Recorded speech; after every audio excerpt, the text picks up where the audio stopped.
아마누를 돌보는 목사로서 지금까지 아마누들 이렇게 봐오면서 암 선고받고 당당한 사람은 별로 못 봤습니다. 암 선고받고 당당한 사람은 암을 몰라서 당당한 거지, 암을 알고 나면 당당할 수가 없습니다. 왜냐하면 암은 정말 지긋지긋해요. 결국에는 아무리 강한 사람도 저 사람은 대쪽 같아서 절대 무너지지 않을 사람이다. 바늘도 안 들어갈 사람이다 했던 사람도 암은 결국 무너뜨려요. 결국 낮아빠지게 만들고 결국에는 하나님 찾게 만들더라고. 결국에는 하나님 찾게 만들어. 하나님 없어요, 하나님 안 믿어요, 그랬던 사람도 이 지긋지긋한 암이 결국에는 하나님 찾게 만들더라고요. 차라리 다른 병들은 뭐 팔이 잘렸다, 뭐 잘릴 수 있죠, 여러 가지 이유로. 그럼 막 절망이 오죠. 어떻게 내가 팔이 잘릴 수 있을까? 암은 근데요, 이게 서서히 쪼여와요. 지금 뭐 팔이 잘라질 정도로, 인파가 막 잘라질 정도는 아니지만 그냥 뭐 림프 문제로 인해서 그냥 팔이 그냥 코끼리 팔처럼 커지는 사람, 뇌로전이 돼가지고 뭐 다리를 저는 사람, 별별 사람 다 있겠지만 처음부터 그렇게 나가는 법이 없어요. 암은 서서히 쪼여와요. 생명을 서서히 쪼여와요. 근데 내가 보니까 차라리 팔을 자르는 것보다 서서히 쪼여오는 게 더 무서운 것 같아요. 서서히 마음이 무너져 가는데 결국에는 그 앞에서 과연 서 있을 수 있는 사람이 누가 있을까? 저는 아무도 없는 것 같아요.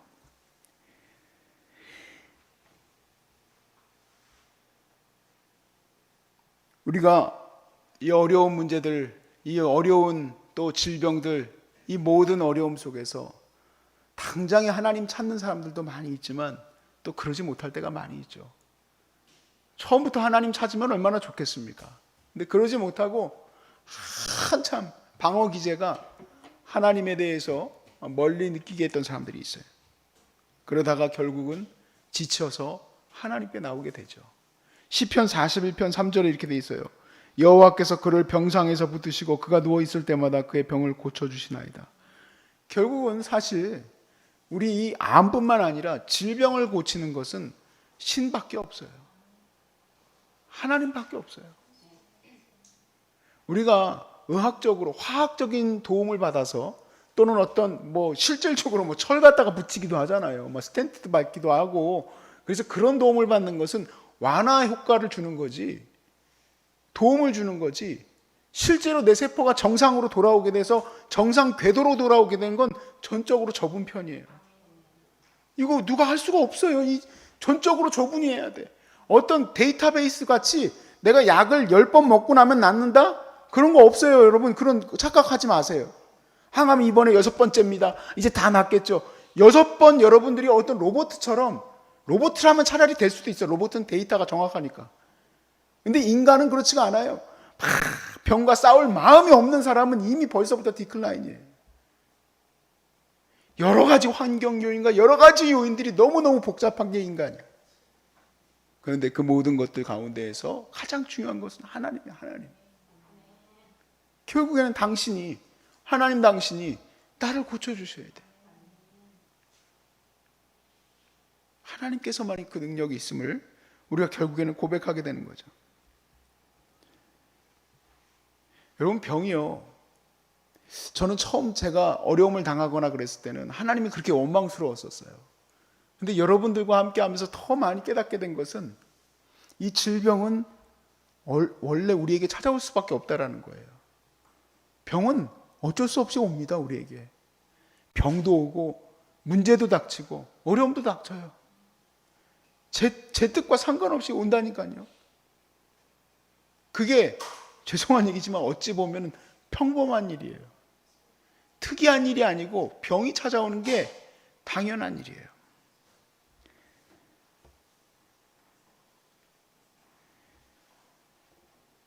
그 당연함 속에서 우리가 하나 붙들어야 될 게 있어요. 그 당연함, 그 질병과 당연한 문제를 우리가 이제 만나드리지만 이것을 해결하실 분은 오직 하나님밖에 없다. 하나님밖에 없다. 심지어는 재정적인 문제도 그렇고 자녀 문제도 그렇고 내 모든 뭐가 됐든 어떠한 일이든 다 하나님밖에 해결할 분이 없다라는 거예요. 우리는 그러면 이 질병 가운데 어떤 마음을 가져야 되느냐? 이 질병으로 인하여 우리는 어쩌면 하나님께로 나아올 길이 열렸는지도 몰라요. 하나님 앞에 이 다친 마음, 왜 나한테 이런 어려움을 줬냐고 막 답답했던 이 마음이 질병이 너무 깊고 무거우니까 결국에는 이 마음이 탁 열렸어. 하나님밖에 도울 수 없습니다. 이 아이러니한 이 대답을 하는 거예요. 하나님 왜 나한테 이렇게 했어요? 하다가 결국 하나님밖에 나를 고칠 수 없구나. 하나님 멀리하고 뒤로 돌아섰던 내가 하나님께 나아가게 된 거예요. 그래서 예수님도 그러죠. 병든 자에게라야 의원이 필요 있다. 병든 자에게 의원이 필요한 것처럼 이 나의 병을 고치실 분은 하나님밖에 없다 해야 하나님이 필요한 거예요. 그전에 물론 우리가 열심히 교회도 다니고 찬양도 하고 설교도 하고 설교를 듣기도 하고 했겠지만 진짜 지금이야말로 하나님이 필요한 때인 거예요. 진짜로. 그래서 저는 오늘 말씀을 이렇게 말씀드리고 싶어요. 두 가지. 첫 번째, 언제든 질병은 우리에게 올 수 있다. 두 번째, 오직 해결할 것은 주님밖에 없기 때문에. 그러면 어떻게 되느냐?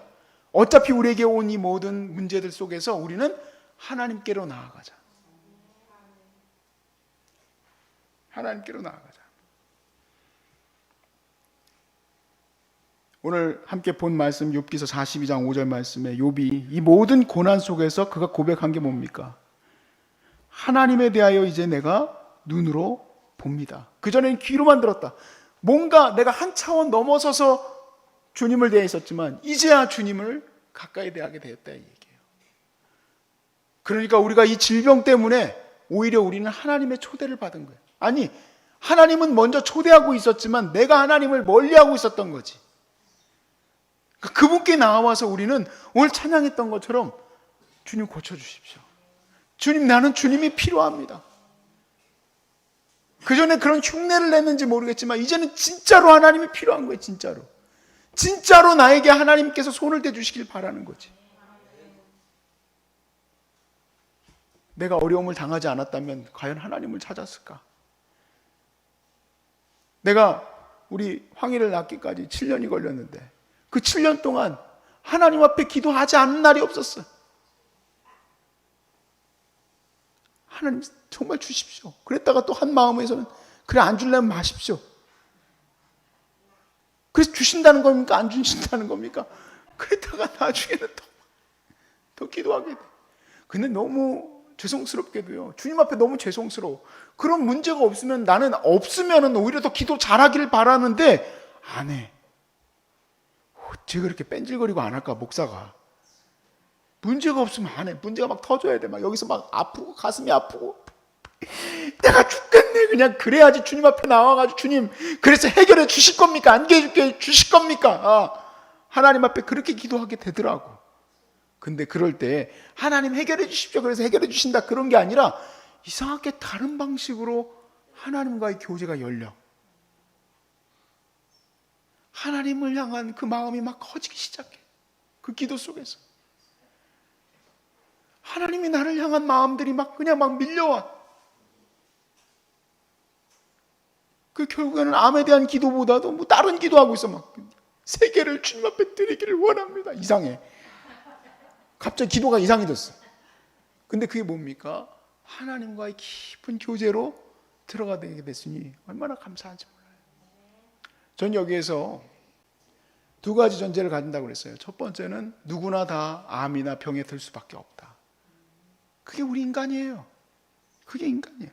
욥기서 5장 6절에 7절에 재난은 티끌에서 일어나는 것이 아니고 재난이 티끌에서 갑자기 이렇게 있다가 재난이 나 재난 만들어진다 그런데 아니라는 거예요. 고생은 흙에서 나는 것이 아니니라. 사람은 고생을 위하여 났으니 불꽃이 위로 날아가는 것과 같다. 우리는 죄 때문에 이미 날 때부터 고생이 시작되어진 거예요. 그리고 거기다 버려놓은 게 아니라 얘기죠. 거기서 건지실 리는 하나님 여호와다. 근데 그 하나님 여호와의 그 건지심이 무엇을 의미하느냐? 낫느냐 안 낫느냐 그 문제를 넘어선 하나님과의 교제를 말하는 거예요. 하나님과의 만남, 하나님과의 깊은 대화. 그 고난 속에서 그걸 말하는 거예요. 그래서 저는 여기에서 우리 환우들을 만나서 나아서 나가신 분들도 많이 있지만 돌아가신 분들도 있어요. 근데 그들 가운데는 여기 예수님 한 번도 안 믿다가 지금까지 정말 부처님을 정말 그렇게 사랑하다가 평생을 그러다가 여기 오신 분도 있어요. 그럼 저도 그런 마음이 있어요. 하나님 가능하면 저 사람 꼭 좀 고쳐주십시오. 그래도 여태까지 불교 신우에 나가다가 이제 기독교 신우에 나갈 텐데 고쳐주시면 얼마나 좋을까.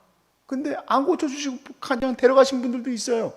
그래가지고 그분들 가족들이 아니 목사님 내가 여태까지 부처님 믿다가 그거 안 되는 것 같아가지고 왔는데 와가지고 저한테 화내고 멱살 잡고 하는 사람 아무도 없어요. 예의가 안 바라서 그런 게 아니라 그분들은 오히려 또 감사의 마음으로 충만해. 너무 이상하죠?